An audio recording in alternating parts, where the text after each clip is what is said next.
अभी हम पढ़ते हैं नेचुरल गैस। नेचुरल गैस क्या होता है? नेचुरल गैस जो है ये हम एज अ फ्यूल के तौर पे यूज़ करते हैं। ये आप देख सकते हैं डायग्राम में कि जिस तरह से हम घरों में चूल्हा वगैरह जलाते हैं वो किससे जलाते हैं? नेचुरल गैस से। और हम फिर उस पे वो जो चूल्हा हम जलाते हैं उसकी वजह से हम खाना पकाते हैं। ठीक है, तो नेचुरल गैस को हम एज अ फ्यूल के तौर पे यूज़ करते हैं। नेचुरल गैस की कंपोजिशन क्या है इस पे हम आज बात करेंगे और ये कहाँ से हासिल होती है। तो नेचुरल गैस जो है ये फॉसिल फ्यूल है। नेचुरल गैस क्या है जी? ये फॉसिल फ्यूल है। फॉसिल फ्यूल्स क्या होते हैं कि millions of year ago plants और एनिमल्स के जो डेड रिमेन्स थे वो ज़मीन के नीचे चले गए, वो बरीड हो गए, दफन हो गए ज़मीन के नीचे, ज़मीन की तह में चले गए। और वहाँ पे हाई टेम्परेचर और प्रेशर की वजह से जो है वो उनका उनका क्या हुआ? उनकी डिकम्पोजिशन हुई। ठीक है, मैं यहाँ लिख लेता हूँ and animals plants and animals और इनके जी क्या जी? Dead remains.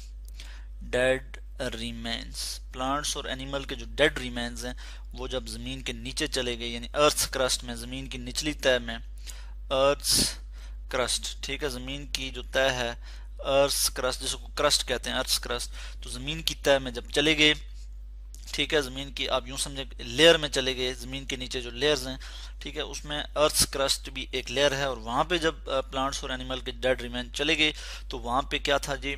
अर्थ क्रस्ट में यहाँ पे जो है वो एयर नहीं थी। ठीक है, हम कहते हैं एब्सेंस ऑफ एयर। वहाँ पे क्या थी? एब्सेंस थी एयर की। तो SCENC, एब्सेंस ऑफ एयर और high temperature, high temperature and pressure. Temperature को मैं शॉर्ट में TEMP से लिख रहा हूँ and pressure PRESSURE। High temperature और प्रेशर की मौजूदगी में वो जो प्लांट्स और एनिमल के डेड रिमेन्स थे ये चेंज हो गए किस में जी? फॉसिल फ्यूल में। किस में चेंज हो गए जी? फॉसिल फ्यूल में। और हम जो है फिर उनको ज़मीन के नीचे से निकालते हैं और उसके बाद उनको हम एज अ फ्यूल के तौर पे यूज़ करते हैं। जैसे हम क्रूड ऑयल को ज़मीन के नीचे से निकालते हैं, ठीक है, क्रूड ऑयल, और उससे फिर पेट्रोलियम की जो मसनूआत हम हासिल करते हैं। क्रूड ऑयल भी क्या है? ये फॉसिल फ्यूल है। ठीक है, और इससे हम क्या हासिल करते हैं? इसको हम एज अ फ्यूल के तौर पे यूज़ करते हैं, यानी हम इसकी रिफाइनिंग करते हैं।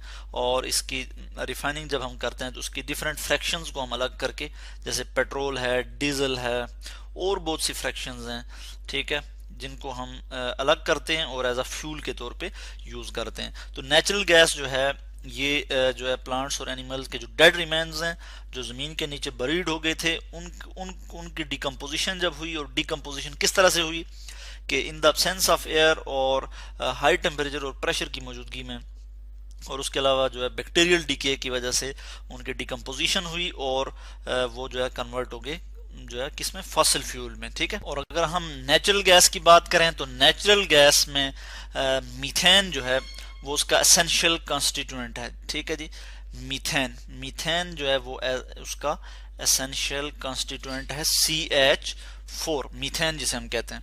तो इस यहाँ पे मैंने एब्सेंस के स्पेलिंग गलत लिख ली, इसको मैं ठीक कर लूँ। यहाँ पे एब्सेंस के स्पेलिंग क्या होते हैं जी? ABSENCE, absence of air. तो मीथेन जो है वो एसेंशियल कॉन्स्टिट्यूएंट है, बुनियादी कॉन्स्टिट्यूएंट जो है वो ईथेन है, सॉरी मीथेन है। ठीक है, मीथेन जो है वो एसेंशियल कॉन्स्टिट्यूएंट है किसका जी? नेचुरल गैस का। तो नेचुरल गैस को हम किस लिए यूज करते हैं? नेचुरल गैस को हम एज अ फ्यूल के तौर पे यूज करते हैं। ठीक है, डोमेस्टिक फ्यूल के तौर पे यूज करते हैं, और यानी घरों में हम इसको जलाते हैं खाना वगैरह पकाने के लिए, फूड कुकिंग के लिए। उसके अलावा हम इसको गाड़ियां चलाने के लिए, गाड़ियों को चलाने के लिए, मोटर व्हीकल्स जो है हमारी उनको रन करने के लिए भी हम इसको यूज करते हैं।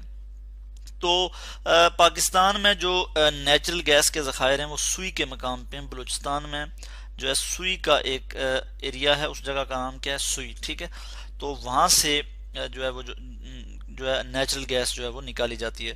तो इसीलिए पाकिस्तान में जो गैस है उसको हम कहते हैं जी सुई गैस। ठीक है जी, सुई गैस। और सुई गैस चूंकि सुई के मकाम से निकलती है तो इसलिए हम उसको कहते हैं सुई गैस। तो इसमें अगर हम सुई गैस की कंपोजिशन की बात करें कि जो सुई से जो गैस निकलती है, यानी वो क्या है? नेचुरल गैस ही है, तो उसकी कंपोजिशन की अगर हम बात करें तो उसमें मीथेन जो है वो हम देखते हैं मीथेन यानी CH4 जो है वो 87.67% मौजूद है। इसी तरह प्रोपेन है उसमें, बल्कि इथेन है उसमें, इथेन, और इथेन कितने परसेंट है जी, 0.89% इथेन है। ठीक है, उसके अलावा और क्या है जी, प्रोपेन है, PROPANE, प्रोपेन, और ये कितने परसेंट है जी, इज इक्वल टू 0.26%। ब्यूटेन है, ब्यूटेन, और ब्यूटेन हमारे पास आ जाता है 0.37%। ठीक है, इसके अलावा नाइट्रोजन भी मौजूद होती है, nitrogen gas is equal to 2.46% nitrogen gas होती है। कार्बन डाइऑक्साइड भी इसमें मौजूद होती है, CO2 कार्बन डाइऑक्साइड, और ये होती है जी 7.35%।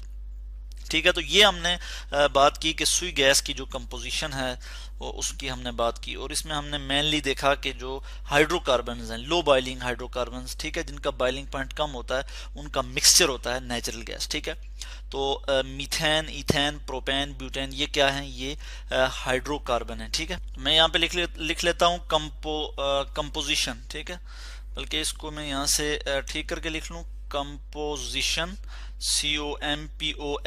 COMPOSITION, composition.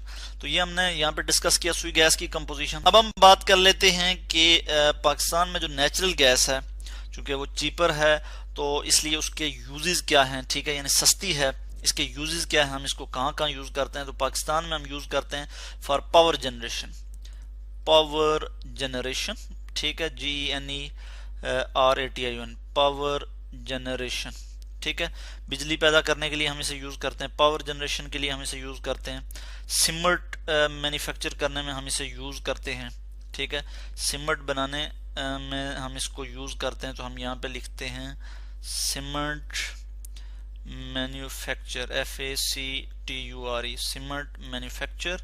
ठीक है, और इसको हम थोड़ा नीचे करके लिख लेते हैं, सीमेंट मैन्युफैक्चर। उसके अलावा थर्ड जो इसका यूज है वो क्या है कि फ्यूल के तौर पे हम इसे यूज करते हैं, FUEL, फ्यूल। और कहाँ पे जी, इंडस्ट्रीज में हम इसे यूज करते हैं, इंडस्ट्रीज, घरों में भी हम यूज करते हैं डोमेस्टिक पर्पस के लिए। ठीक है, डोमेस्टिक पर्पस के लिए, यानी घरों में जो हम खाना वगैरह पकाते हैं उसके लिए भी हम इसको यूज़ करते हैं एज अ फ्यूल के तौर पे। उसके अलावा हमने बात की कि जो है सीमेंट मैन्युफैक्चर में हम इसे यूज़ करते हैं। ठीक है, और इसके अलावा हम फर्टिलाइज़र, यूरिया और फर्टिलाइज़र इंडस्ट्री में हम इसे यूज़ करते हैं, इन यूरिया एंड फर्टिलाइजर्स। ठीक है जी, फर्टिलाइजर्स, LIZERS, फर्टिलाइजर्स मैन्युफैक्चर में भी हम इसे यूज करते हैं। तो ये हैं जी हमारे पास कुछ यूजेस। ठीक है, किसके जी, नेचुरल गैस के। हमने बात की कि पाकिस्तान में जो नेचुरल गैस है वो सुई के मकाम पे निकलती है, वहां से जो है निकलती है, तो इसलिए हम कहते हैं सुई गैस। ठीक है, और उसकी हमने कंपोजिशन की बात की। हमने कहा कि जो लो बॉइलिंग हाइड्रोकार्बन है, यानी कार्बन और हाइड्रोजन के कंपाउंड है, जैसे हमने मीथेन की बात की, CH4, इसमें कार्बन और हाइड्रोजन है, तो हम कहते हैं ये क्या है, ये हाइड्रोकार्बन हैं। ठीक है, इसी तरह इथेन होगा तो इथेन में क्या होगा, C2H6। ठीक है, प्रोपेन होगा तो उसमें कार्बन कितने होंगे, C3H8। ठीक है, तो इस तरह ब्यूटेन में C4 और H क्या होगा, 10। तो ये क्या है, ब्यूटेन। तो ये क्या है, हाइड्रोकार्बन है, कार्बन और हाइड्रोजन के कंपाउंड है। ठीक है, तो इस तरह से ये जो लो बॉइलिंग अल्केन है, इनका मिक्सचर है, इसमें नाइट्रोजन गैस भी है, कार्बन डाइऑक्साइड गैस भी है। ठीक है, ये हमने इसकी कंपोजिशन डिस्कस की। हमने बात की कि जो नेचुरल गैस है वो कहाँ से आती है। तो हमने कहा नेचुरल गैस जो है ये फॉसिल फ्यूल है, जो कि प्लांट्स और एनिमल के डेड रिमेन्स, जो कि ज़मीन के नीचे चले गए थे हज़ारों साल पहले, तो बल्कि हम कहते हैं मिलियंस ऑफ ईयर अगो, जो ज़मीन के नीचे बरीड हो गए, और बैक्टीरियल डिके और केमिकल रिएक्शन और हाई टेम्परेचर और प्रेशर की मौजूदगी में उनकी डिकम्पोजिशन हुई और वो कन्वर्ट हो गए जी नेचुरल गैस में, क्रूड ऑयल में। और इस तरह से हम जो है नेचुरल गैस या क्रूड ऑयल को हम जो है यूज़ करते हैं एज अ फ्यूल के तौर पे।